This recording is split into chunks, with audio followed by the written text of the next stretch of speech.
What is up, you guys? It is Zach coming at you with another video. Now, we got some Mario Party news to talk about. Super Mario Party Jamboree just got its big overview trailer, and there's actually quite a bit of information that we learned from this trailer. So, of course, we're going to be going through most of the main new details that we learned through looking at the trailer and the Japanese website and all of that jazz. Keep in mind that some of this stuff is going to be a rough translation from the Japanese site, so some of this stuff could be inaccurate just based on the fact that Google Lens is not the best sometimes at translating information, so keep that in mind.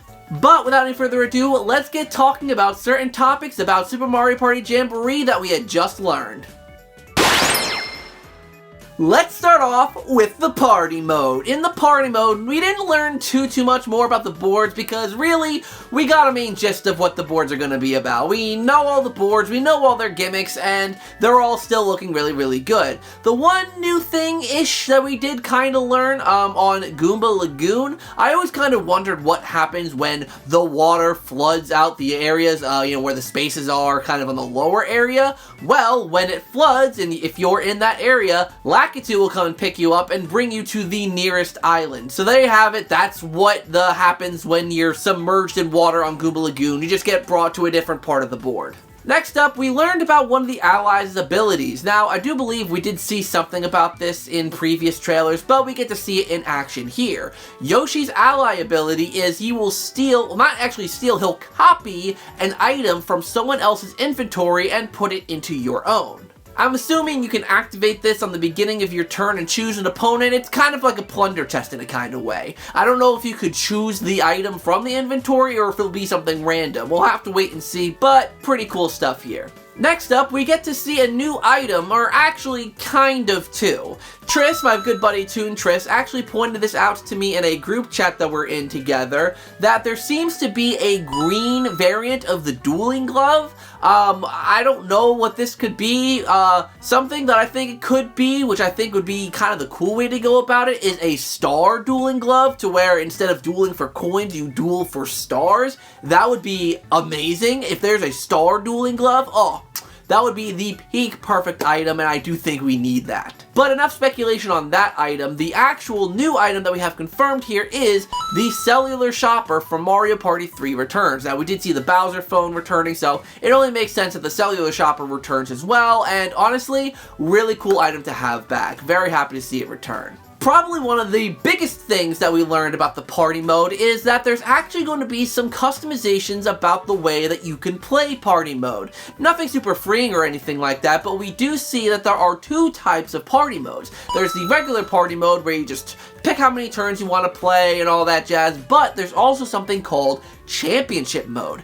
Championship mode is restricted to 12 turns and is basically a different way to play the party mode. Here are the main things that we know about the Championship mode, because it actually wasn't even shown in the overview trailer. It was actually just part of the website, so all of this is based on Google Lens translation, so keep that in mind. Firstly, just like regular party mode, it's compatible with online play, so that's, good that we know that right off the bat. Also, when you're starting the game, like I mentioned, it only has 12 turns, so you can't choose more or less than 12 turns. So that's it. So it's kind of weird. It's like, not super long, not super short, so either way, really interesting. But at the beginning of the game, you can choose one item that you have your character equip at the beginning of the match. Items in this mode are going to work a little bit differently as well, because it does seem like there's a finite number of items that you can actually get through the item shops. Once stock runs out of the items in the item shop, that's it. You can't get any more. So you have to buy and use items, in a wise manner so that you're not wasting them and throwing them away, because eventually there'll be no more for you to use. At the end of the game, you actually only get one bonus star as opposed to the usual 2 or 3, but there's a catch here. At the beginning of the match, you are seemingly shown 3 possible bonus stars that you could be getting at the end of the match. But of course, since you only get one bonus star, it will choose one of those 3 bonus stars to give you at the end. So you'll want to look at that list of potential bonus stars and kind of play to all 3 so that at the end you meet the criteria to get that bonus star. Now let's talk about different board events, because these are actually way tweaked from the actual main Mario Party mode. Firstly, Lucky Spaces. Lucky spaces in this mode seem to only offer 2 possible options for you to get. You can either get 10 coins or a set of double dice. The thing is though, you actually get to choose which of the options you get. You could choose if you want the 10 coins or if you want the double dice.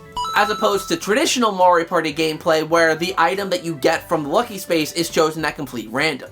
Bowser spaces in this mode also seem to be a lot more punishing. It's kind of hard to tell with this translation, but it looks like every single option has something to do with you potentially losing a star. So don't land on Bowser spaces, they are very, very bad. If you decide to go to Boo on any of the maps and you want to steal someone else's coins, the amount of coins that Boo steals is a set amount. So no matter how much mashing you do or how little mashing you do, Boo will always steal the same amount of coins from every player. I don't know if that's like every single time, like I don't know if Boo will always steal, let's say for instance 15 coins, but it will be a set amount that Boo always steals. So mashing will do nothing for you here. And the last main detail that we learn about this mode is that there are no hidden blocks. So no hidden blocks can pop up to give you random coins or any random star. It's completely not there. Basically, this is a more competitive, intense version of Mario Party, and I'm very interested to see how people like it. I'm personally very excited to see the potential of this mode.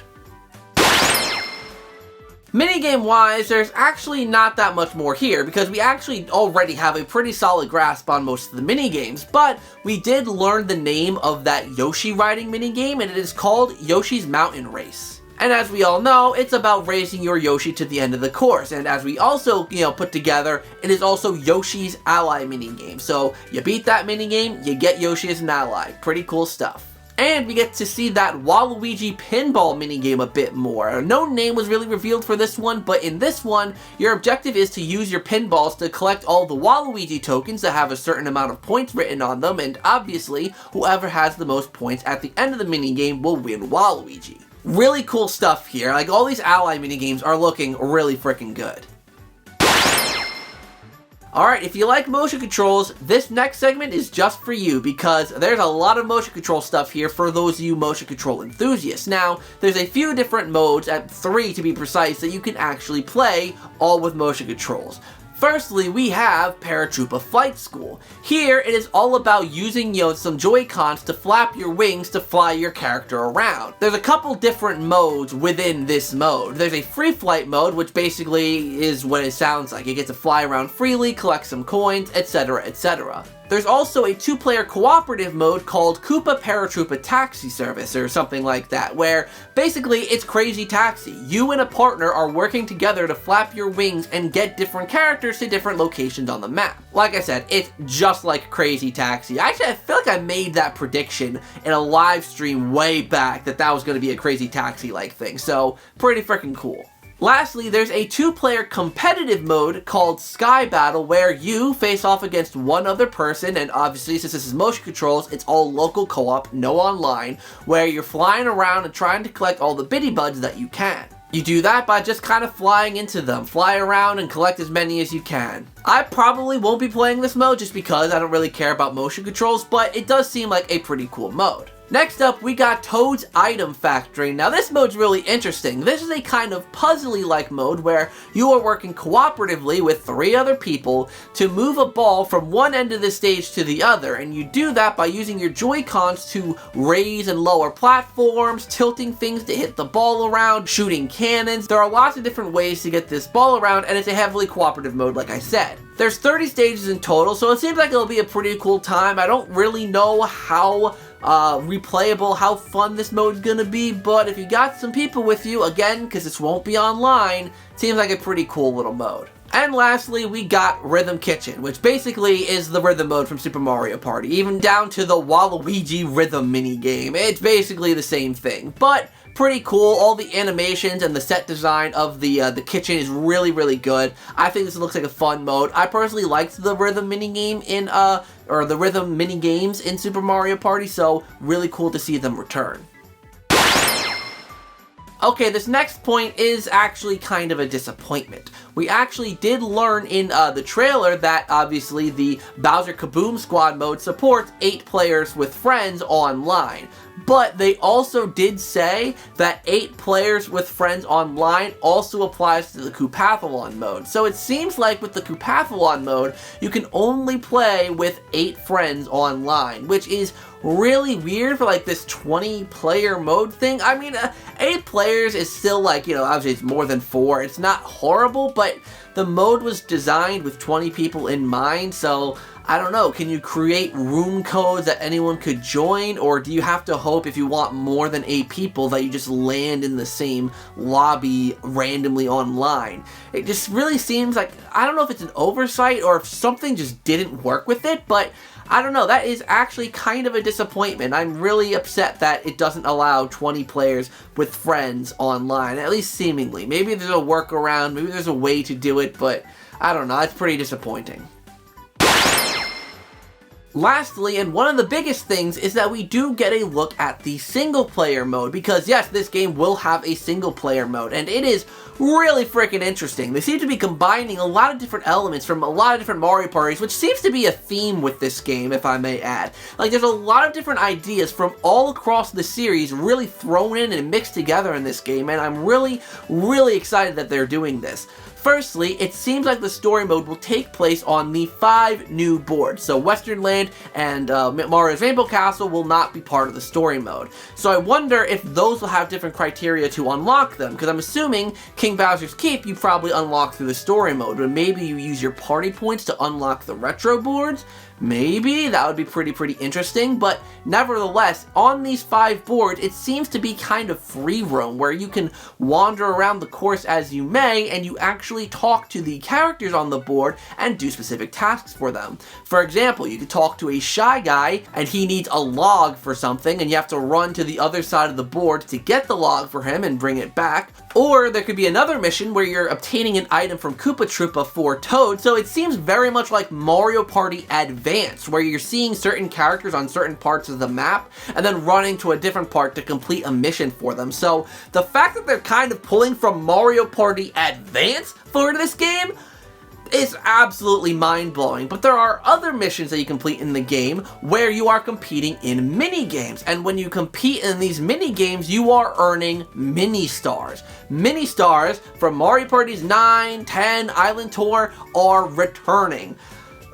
Mixing together Mario Party Advance and Mario Parties 9 and 10 sounds like a recipe for disaster, but it actually looks really fun. I hope that the writing is really clever, just like Mario Party Advance, and I really hope that this mode really brings something fun. I mean, obviously you'll be competing in mini games, there's going to be like a little story, I'm assuming, like I said, this is how you unlock the Bowser board, so I'm really excited to actually dive into the story mode. I'll definitely probably be streaming that for you guys. I'm really freaking excited for it. We don't know really what the main objective is, but given that the mini star counter up at the top left corner is obviously keeping track of how many mini stars you've collected, I'm assuming you have to earn a certain amount of them to move on to the next board, and I'm assuming this is probably where the boss mini games come in. If you remember, I believe it's Mario Party DS, where in that game, you know, you play a board in the single player mode and then you compete in a boss fight at the end of it. So again, pulling from different random Mario Party games. This is kind of exciting. This is really freaking weird, and I don't know what else to say. It's pretty wild. So thank you guys so much for watching this video. That's, I think, everything that we learned yesterday about Super Mario Party Jamboree.